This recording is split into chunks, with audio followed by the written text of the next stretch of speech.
Papua itu indah, dari budaya, banyak suku dan bahasa. Papua itu indah, coba kam datang, pasti kam takkan pulang. Selamat malam masyarakat Kabupaten Merauke, Provinsi Papua Selatan. Kembali lagi bersama saya Elsye Titi Halawa pada acara Talk South Papua, Papua Selatan berbicara.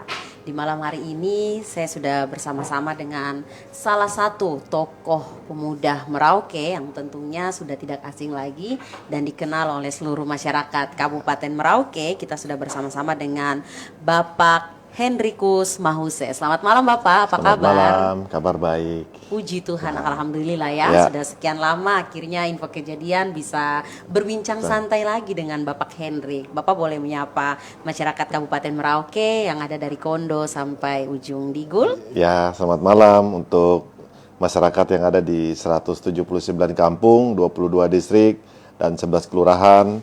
Semoga kita semua sehat, Tuhan memberkati kita semua. Luar biasa ya, sekalipun kita tidak bertatap muka secara langsung dengan masyarakat yang ada di kampung-kampung, kita gunakan komunikasi, kita gunakan media teknologi. komunikasi teknologi ini untuk kita bisa berdiskusi dan juga tentunya masyarakat yang di kampung mungkin ada pertanyaan lain sebagainya yang penasaran juga ya dengan sosok Bapak Hendrikus Mahuse ini. Di malam ini bersama info kejadian Kota Merauke kita akan berbincang santai dengan Bapak Hendrik. Ada beberapa pertanyaan yang memang kita sudah siapkan juga yang nantinya juga akan dijawab langsung oleh Bapak Hendrik. Untuk teman-teman yang menyaksikan live info kejadian di rumah yang mau memberikan pertanyaan boleh menulis di kolom komentar. Tadi Bapak sudah sampaikan bahwa memang ada kampung yang memang saya perhatikan juga di media sosialnya Pak Hendrik ini sudah kunjungan juga ya ke kampung-kampung ini dari tahun berapa ya Bapak ya? Dari mulai tahun 2017 sampai dengan hari ini. Sampai dengan hari ini tetap semangat. Masih semangat dari kampung untuk membangun Kabupaten Merauke. Apalagi sekarang sudah daerah otonomi baru ya. Tentunya kita perlu untuk membangun kampung kita sendiri ya. Betul. Langsung saja Bapak Hendrik, ini ada beberapa pertanyaan sebagai pengantar.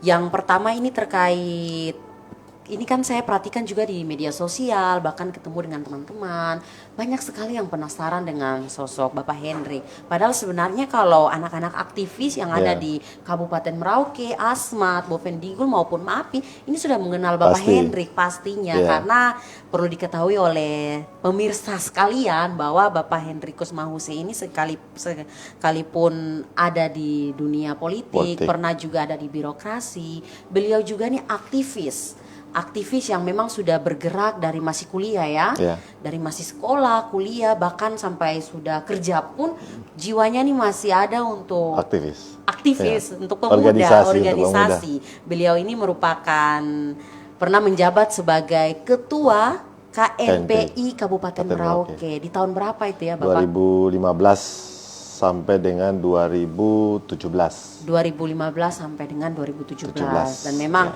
idealismenya seorang aktivis itu sudah teruji sekali ya.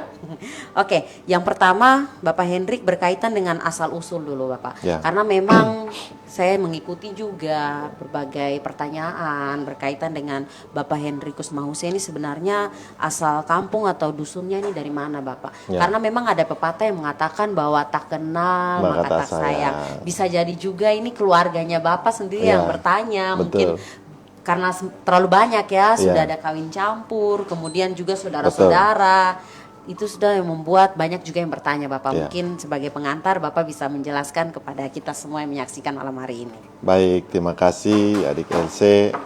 Ya, untuk saudara-saudara saya semua yang ada di mana saja berada, saya sendiri mungkin malam hari ini mau menyampaikan sedikit, jangan sampai memang hari ini banyak juga ada berita-berita hoax yang mengatakan Hendrik Mahuse itu dari mana begitu. Yang penting saya bukan dari planet lain gitu ya. Padahal sudah jelas marganya ini ya. Ya, marganya jelas. Mahuse. Jadi saya lahir besar itu salah satu kampung yang ada di Kabupaten Merauke, yaitu di Kampung Kumbe, Distrik Malin. Ya, saya lahir besar di sana, sekolah di sana mulai dari SD, tamat SMP SMP tahun 95 dan melanjutkan SMA di Negeri 1 Merauke tamat tahun 98. Nah, saya habis itu melanjutkan pendidikan ke Yogyakarta, setelah itu kembali lagi bekerja di Merauke, ya itu bekerja di Bank Mandiri, dulu Bank Eksim tapi sekarang Bank Mandiri. Nah, saya sendiri dari 8 bersaudara dan saya anak yang ke-9. Laki-laki 5, perempuan 4, seperti itu. Dan orang tua saya adalah petani, ya, seperti itu. Saya, orang tua atau nenek saya itu semua berasal dari Salor Kampung yang ada di Desa Kurik sangat tepatnya, ya. Tapi wilayah orang tua saya itu adalah di daerah Animha, di Animha. Bahkan saya sendiri punya dusun, itu dusun besar itu ada di Kampung Koa di Animha. Nah, di dusun itu namanya Dekanis. Kalau Dekanis kan orang Marin pasti tahu, ya kan? Iya, apa itu Dekanis? Pasti orang tahu semua. Nah, dusun itu dijaga oleh saudara-saudara, om, tante, semua yang ada di sana. Nah, saya sendiri juga bagian dari keluarga besar yang ada di Desa Animha, seperti itu. Makanya kadang orang bertanya bahwa Hendrik Mause itu mungkin dia tidak tahu bahwa marga dari mana. Padahal marga jelas, marga Mause itu kan punya marga orang Marin, ya, atau ya, seperti itu, ya. Sehingga saya mau sampaikan bahwa marga Mause yang saya pakai itu bukan baru hari ini begitu saya sudah besar baru pakai marga, tidak. Tapi sebelum saya lahir itu orang tua saya memang sudah marga Mause. Sehingga secara otomatis kita kan pasti ikut marga dari ayah, dari bapak, ya kan begitu.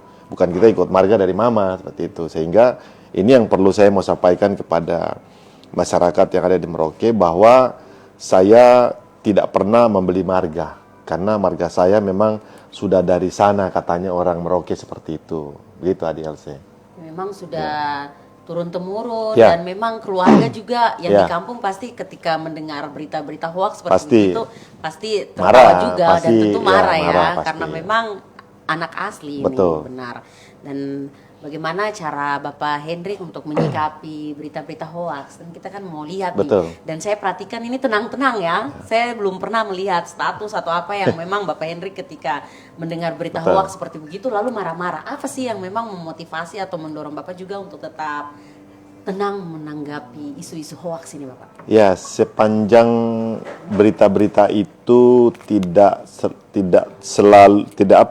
serius atau tidak terlalu mendalam mengenal apa silsilah atau keturunan daripada saya, ya saya tanggapi itu sebagai sesuatu yang memang ketika kita mau menjadi seorang pemimpin, ya kita harus siap menerima hal seperti itu.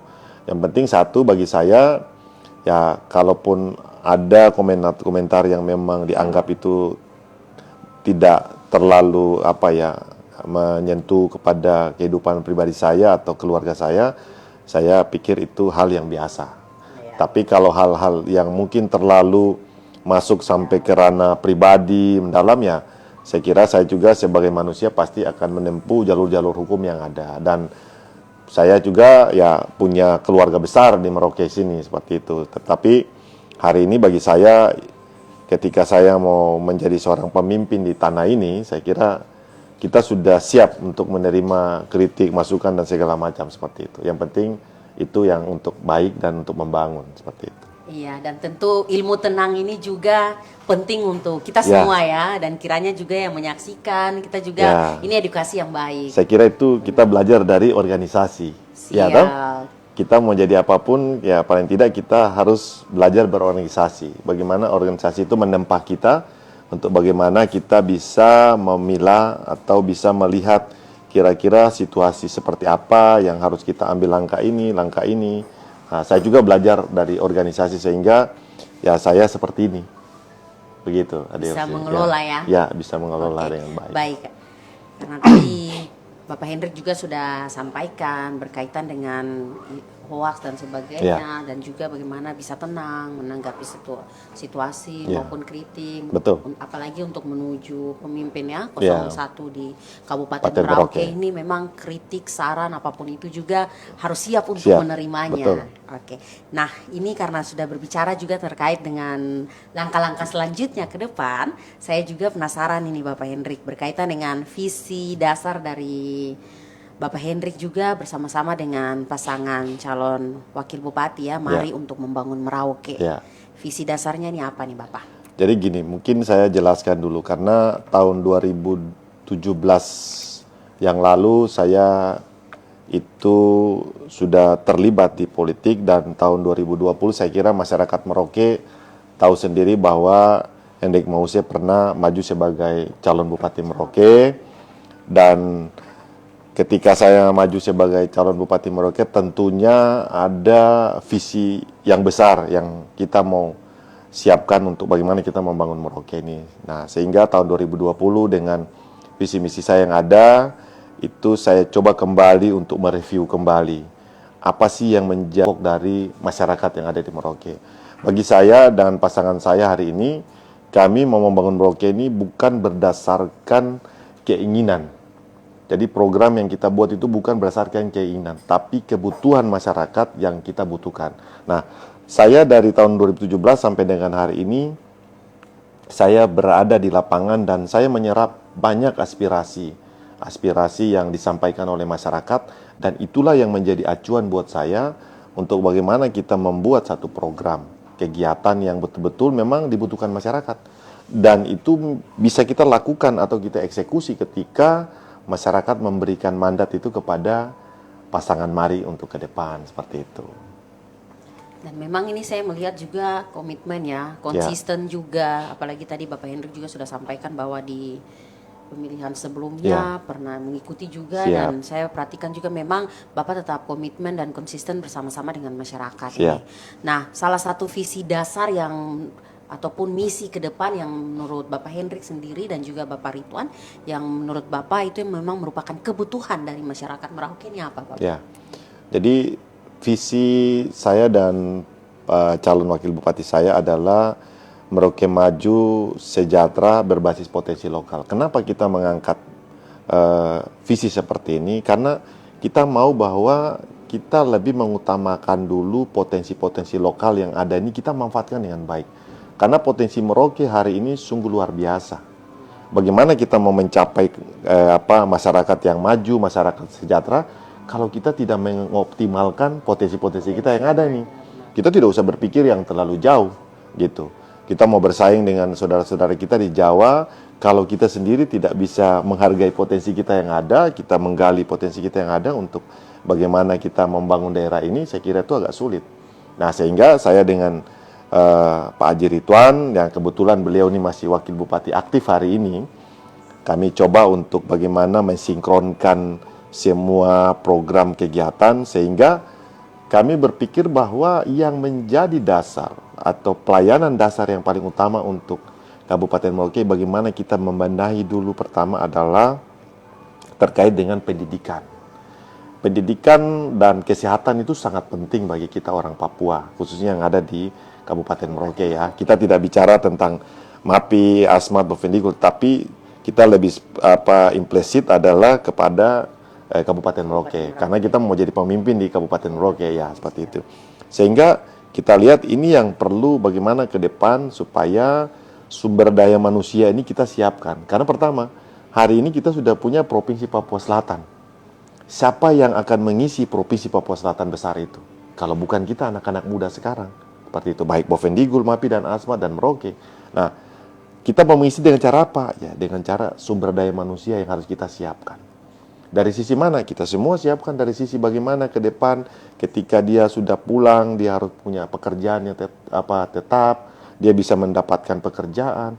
Jangan sampai kita anak-anak pemuda yang ada di Papua Selatan, terutama di Merauke, anak-anak Marin, kita menjadi penonton di tanah sendiri begitu. Sehingga kita lebih fokus bagaimana ke depan kita menyiapkan anak-anak ini dari mana sisi sumber daya. Ketika SDM-nya baik, saya rasa akan diikuti dengan kesehatan juga yang baik. seperti itu.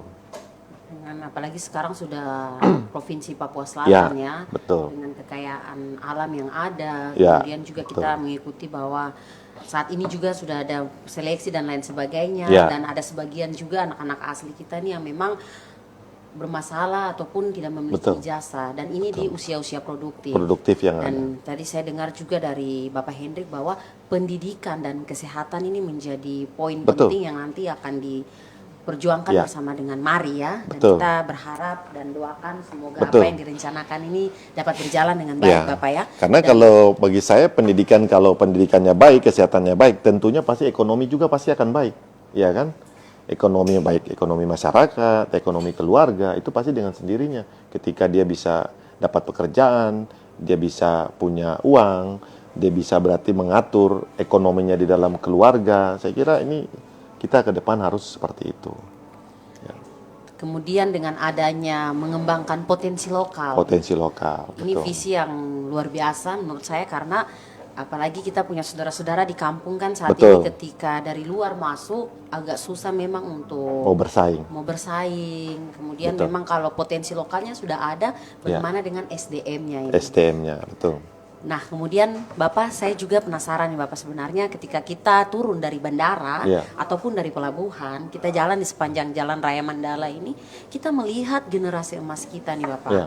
yang ada di pinggir jalan, Betul. menghirup lem Aibon, kemudian juga menjaga parkiran di saat jam sekolah Iya. Bapak. Solusi konkret apa yang pasangan Mari ini tawarkan Bapak? Karena memang masalah anak-anak kita ini kan menuju Indonesia emas di tahun 2045, Iya. mereka ini perlu dipersiapkan. Betul. SDM-nya ini Bapak, sumber daya alam begitu melimpah. Apalagi kita melihat dari Papua Selatan sendiri, Kabupaten Merauke, dari dua sisi nih Bapak saya perhatikan. Perikanan, kelautan, Ya. kemudian juga dari pertanian, perkebunan. betul. Ini kita sangat melimpah nih Bapak. Tapi bagaimana dengan generasi emas kita yang tadi Bapak sampaikan bahwa pendidikan dan kesehatan ini penting dan juga akan menunjang ekonomi. Sedangkan kita jalan di jalan raya ini kita masih melihat anak-anak kita ini tidak bersekolah, jam sekolah mereka menjaga parkir. Ya. Solusi konkret apa yang ditawarkan dari Mari ini Bapak? Ya, baik. Saya kira hari ini orang akan berlumba-lumba untuk datang ke Provinsi Papua Selatan. Karena Iya. ada apa di Papua Selatan, ya kita tahu banyak apa sumber daya alam yang memang menjanjikan di tanah ini. Nah, kita Papua Selatan sendiri ya kita berharap, karena apa? Masih banyak, kalau kita mau bilang pendidikan tadi berjalan dengan baik, tapi anak-anak kita masih banyak yang berkeliaran di jalan-jalan kan. Mereka putus sekolah, mereka menjadi tukang parkir kendaraan, dan mereka minta-minta. Nah, kita sendiri bahwa berharap ke depan bahwa pemerintah memang harus fokus. Ya, bukan hanya pemerintah, sebenarnya tanggung jawab untuk bagaimana kita memutus mata rantai anak-anak penghisap lem Aibon yang ada di jalan ini sebenarnya bukan tugasnya pemerintah. Yang paling utama itu adalah tugas orang tua. Pemerintah itu hanya memfasilitasi. Ketika pemerintah bisa memfasilitasi anak-anak ini supaya mereka tuh berada di tempat yang harusnya, yaitu masih seumur itu harus ada di pendidikan, sekolah, dan lain sebagainya, yaitu kita kembali kepada orang tua. Anak-anak ini kan mereka lahir tidak pernah mereka minta dilahirkan seperti ini. Tapi kita butuh juga ada tanggung jawab dari orang tua. Bagaimana anak-anak ini supaya mereka bisa berada di tempat sekolah dan lain sebagainya. Berarti yang harus kita perhatikan tadi kembali lagi, pendidikan, kesehatan, ekonomi. Ketika ekonomi keluarganya tidak baik, berarti anak-anak ini menjadi sasaran, menjadi ujung tombak untuk mencari ekonomi, seperti itu. Nah, kita mau ke depan bahwa besok harus mungkin ada lintas koordinasi antar kabupaten yang ada ya, karena anak-anak ini kita tahu sendiri bahwa bukan hanya anak-anak dari Merauke, tapi ada saudara-saudara kita dari kabupaten yang lain yang ada di Merauke sendiri. Sehingga kita perlu ada kerjasama, karena kalau pemerintah Merauke sendiri yang harus menanggulangi ini, saya kira juga itu tidak fair lah seperti itu. Tetapi kita coba mengajak kerjasama dengan pemerintah daerah yang lain supaya bagaimana anak-anak ini, kalaupun ini menjadi tanggung jawabnya kita bersama, ya mari kita mengatasinya bersama. Tapi ada satu yang saya juga mau sampaikan bahwa ya mungkin anak-anak ini kita perlu ada pembinaan khusus. ada tempat-tempat yang kita siapkan, kita bina. Memang kita tidak bisa tahan mereka lama, paling 1 bulan atau berapa minggu, tetapi ada pembinaan yang dilakukan oleh pemerintah bersama stakeholder yang ada di sini untuk bagaimana kita membina mereka dari sisi pendidikan, kesehatan, agamanya, ya. Ini kita harus ada lintas koordinasi. Sehingga anak-anak ini ketika mereka sudah dibina, kita kembalikan kepada orang tua. Tapi dengan catatan, orang tuanya harus kita kasih pembekalan juga, dan juga di sana ada pernyataan-pernyataan yang harus dia bertanggung jawab begitu. Ketika anaknya kita pulangkan ke orang tuanya, ya orang tuanya bertanggung jawab, jangan sampai anak ini kembali lagi gitu. Kalau sampai anak-anak ini kembali lagi harus turun jalan, berarti yang harus kita ambil langkah adalah kita harus pulangkan. Karena sebagai pemerintah daerah kita wajib melindungi semua warga yang ada di sini. Sehingga ya punishment yang paling terberat adalah bagaimana anak-anak ini supaya tidak turun ke jalan, ya ada punishment yang harus kita berikan untuk orang tua. Karena orang tua ya yang menjadi bertanggung jawab pertama sebelum ke pemerintah. Saya kira seperti itu. Ya. Ini artinya memang disampaikan oleh Bapak Hendrik, ini juga untuk menyelamatkan generasi kita. Karena untuk menuju Indonesia Emas 2045, anak-anak ini sudah yang akan menggantikan posisi Bapak Ibu yang ada di pemerintahan saat ini tentunya ya. Betul. Ini memang perlu kerjasama yang begitu baik dari semua pihak Bapak ya. Betul. Dan tadi Bapak juga sampaikan berkaitan dengan bagaimana pendidikan, kesehatan, menuju ke ekonominya nanti juga. Betul. Kemudian yang berikut Bapak terkait informasi nih Bapak. Ini kan sudah mau mendekati juga dengan pemilihan umum. Kemudian terkait informasi yang beredar, yang saya dengar juga, yang sering juga di media sosial digaungkan juga bahwa deklarasi yang nanti akan dibuat oleh pasangan Mari ini di Tanah Miring ya, Tanah Miring SP2. Kenapa harus dibuat deklarasinya di wilayah titik sentral transmigrasi yakni di Tanah Miring SP2 nih Bapak? Ya, baik. Ya, ini juga sebagai ungkapan informasi yang perlu kita sampaikan, karena bagi kita siapapun calon itu wajib warga masyarakat juga bisa datang mendengarkan, ya, mendengarkan program kerja sehingga mereka bisa menilai, bisa melihat bahwa program kerja dari si A, si B, si C ini cocok atau tidak cocok. Ya itu masyarakat kita tidak bisa larang untuk mereka datang. Sehingga kami pasangan Mari memang kami agak berbeda hari ini dalam rangka pilkada. Kami melakukan deklarasi itu di luar dari Kabupaten Merauke, yaitu berada di salah satu sentral pertanian yang ada di Distrik Tanah Miring, tepatnya di Kampung Yasa Mulia SP2. Kami melihat bahwa Yasa Mulia ini menjadi salah satu sentral titik pertanian yang memang menjadi titik tengahnya daripada Kabupaten Merauke, sehingga kami coba melihat bahwa dengan deklarasi kita di Tanah Miring ini kita bisa menyatukan semua saudara-saudara kita, masyarakat kita yang memang juga datang dari berbagai kampung distrik, itu tidak terlalu jauh. Sehingga mereka bisa berada di titik tengah, dan kita mau menyampaikan kepada masyarakat bahwa pasangan ini kita agak berbeda dengan pasangan-pasangan yang lain, supaya kita mau mengungkapkan bahwa ke depan ya kita akan membangun daerah itu juga berada bukan dari kota, tetapi kita mau dari pinggiran, sehingga semua ada keseimbangan, ada keadilan di dalam tahapan-tahapan pembangunan ke depan seperti itu. Sehingga kita dengan pasangan Mari ini kita coba memulai sesuatu hal yang agak berbeda sedikit untuk dalam rangka deklarasi pasangan seperti itu. Ya, tadi mungkin ADLC sudah sampaikan bahwa ini menjadi sentral ya, karena memang hari ini kita tahu sendiri bahwa program strategisnya nasional itu berada di titik tengah, yaitu juga ada di Tanah Miring ya, seperti itu. Sehingga kami coba melihat momen ini juga untuk bagaimana kita melihat bahwa program-program pemerintah yang ada ini ke depan kita juga dari pasangan ini ketika diberikan amanah siap juga untuk membantu kebijakan-kebijakan nasional yang memang itu untuk kepentingan masyarakat yang ada di Papua Selatan, seperti itu. Artinya memang dari kampung Ya. pinggiran untuk kota ya, Kota, menuju betul. Merauke Merauke yang maju. maju ya, sejahtera. maju sejahtera Ya, tentunya seperti ya. itu. Oke, yang berikut Bapak,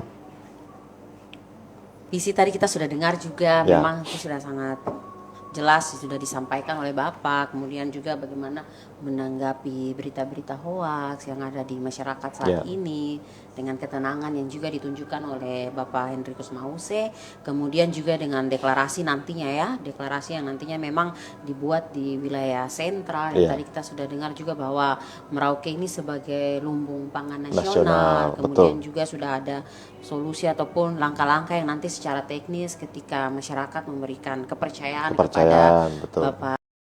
Ya, saya berharap untuk terutama tim kerja saya di 179 kampung, 22 distrik dan 11 kelurahan, mari kita membangun pilkada ini dengan pilkada yang enak, pilkada yang damai, pilkada yang edukasi. Jadi kita bisa memberikan informasi kepada masyarakat, bisa mengedukasi masyarakat. Dan juga saya berharap untuk saudara-saudara saya juga yang bakal calon sama dengan saya, mari kita sama-sama bisa membawa pilkada ini adalah pilkada yang damai. Karena kita tahu sendiri bahwa hari ini kita di Merauke punya semboyan yang cukup luar biasa, yaitu Isakot Bekai Isakot Kai, dan kita mau menjadikan Merauke ini sebagai istana damai, istana cinta kasih yang dimana sudah ditaruh fondasinya oleh Bapak John Global Gepse. Ya, kita sebagai generasi penerus anak-anak Marin yang ada di tanah ini, mari kita ikut. Jangan kita saling mengadu domba. Karena apa? Kalau kita saling menyerang, kita sendiri yang rugi. Nanti orang lain yang nikmati. Sehingga saya mengajak kita semua, mari kita memberikan pemahaman kepada masyarakat yang sejuk, yang nyaman, dan kita bertarung di pilkada ini, ya kita mengandalkan gagasan-gagasan kita menyampaikan gagasan, ide, bahwa ke depan kita membangun Merauke ini seperti apa. Kita membawa Merauke ini seperti begini. Sehingga itu yang perlu kita tawarkan kepada masyarakat. Bagi saya masyarakat Merauke ini udah pintar. Iya. Kita mau tawarkan apapun, masyarakat sudah bisa tahu. Ya, tetapi masyarakat Merauke membutuhkan sebuah komitmen. Dan masyarakat Merauke memerlukan seorang pemimpin yang punya hati untuk bangun tanah ini. Karena kita bilang semua pemimpin itu bisa jadi, tapi semua pemimpin juga kalau punya hati berarti tanah ini juga dia bisa maju. Tapi kalau seorang pemimpin tidak punya hati dan tidak punya komitmen, saya kira ini yang perlu dipertanyakan. Seperti itu. Sehingga sekali lagi saya mengajak kita semua bahwa mari kita sama-sama mengawal pilkada yang sebentar lagi akan kita sama-sama jalankan dengan damai, aman, supaya masyarakat juga melihat bahwa ini calon-calon pemimpin kita ke depan yang memang punya punya kualitas, punya kuantitas, dan punya hati yang paling penting, dan yang paling penting lah punya komitmen untuk bangun tanah ini. Benar. Saya kira itu. Tentunya komitmen, konsisten. Ya, konsisten, betul. Punya hati juga, benar sekali ya. Dan ini juga hal yang baik yang sudah Ya. disampaikan oleh Bapak Hendrik pada kesempatan kali ini untuk semua masyarakat Siap. yang ada di kampung-kampung, semua basudara yang menyaksikan Ya. live kita malam hari ini di Info Kejadian Kota Merauke. Betul. Dan memang kita berharap pilkada besok ini pemilihan semua, pemilihan bupati dan Betul. wakil bupati, gubernur maupun wakil gubernur semua dapat berjalan Dengan baik dan karena lancar. karena yang akan ada dalam pilkada kali ini nih, kita punya sosok-sosok. Betul. Kita punya saudara-saudara sendiri Semua. yang ada dari anak-anak Malin semua. semua yang akan tampil. Kemudian usai dari pemilihan ini kan akan semua kembali lagi bersama-sama betul. sebagai saudara Ya. dan sama-sama akan Bekerja bekerja untuk untuk membangun tanah tanah ini. Malin Ya, ini betul. dan juga manusia Malin ini. Malin ini. Dari tempat ini, saya dan Bapak Hendrik mengucapkan terima kasih untuk semua teman-teman yang sudah menyaksikan dan juga mungkin ada ajakan untuk deklarasi nanti Bapak. Ya, jadi mungkin saya mengajak saudara-saudara semua yang ada di 179 kampung, 22 distrik, 11 kelurahan, mari datang mengikuti acara deklarasi pasangan Mari, Hendrik Mause dan Haji Ridwan, di Tanah Miring, tepatnya di Kampung Yasa Mulia SP2, mulai dari jam 10 pagi sampai dengan selesai. dan akan dihibur oleh artis-artis Kabupaten Merauke yang sudah cukup terkenal dan melalang buana di dunia ya. Musik. Musik ya. Kira-kira nih siapa nih Bapak, artis-artis siapa saja Dan yang 2023 yaitu Wiwi Anjani yang akan menghibur dan juga ada saudara-saudara kita penyanyi Kabupaten Merauke yang juga tidak kalah. Ya, ini bagaimana juga kita mengangkat potensi daerah anak-anak kita, anak-anak muda itu sendiri. Potensi lokal kita, karena sesuai dengan visi misi kan, benar, bahwa kita memanfaatkan semua potensi yang ada di Kabupaten Merauke, yaitu anak-anak kita yang punya suara talenta yang cukup luar biasa, yang juga akan menghibur deklarasi kita di tanggal 27 Agustus. Iya. Nah, ini siapa nih kira-kira Bapak? Atau ini memang masih rahasia dulu? Ini masih rahasia. Rahasia ya. Jadi untuk semua teman-teman, anak-anak milenial dan juga semua yang merupakan pecinta musik, KDI akan kita dihibur juga oleh artis KDI. Kemudian juga akan tampil kita punya anak-anak muda. Berbakat ya, anak-anak kemarin yang penyanyi ada besok menyanyi di sana. Oh, luar biasa. Jadi ini keterwakilan semua akan hadir di sana. Untuk itu teman-teman semua jangan lupa datang. Kita sukseskan bersama, kita dukung kegiatan Mari di tanggal 27 Agustus tahun 2024. Hari Selasa dari jam 10 sampai selesai. Iya, tentunya supaya dapat tempat yang paling depan, teman-teman kamu harus datang dari jam 9 ya. Apalagi ini sudah dihibur oleh artis-artis berbakat kita harus mendukung potensi dari lokal kita sendiri. Untuk menutup acara kita di malam hari ini, kita sama-sama akan mengucapkan ya Bapak ya, salam yang khas dari ujung timur Indonesia, Zakotkai, satu hati, satu tujuan untuk Merauke maju dan sejahtera. Amin. Tepuk tangan. Terima kasih Bapak Hendrik ya.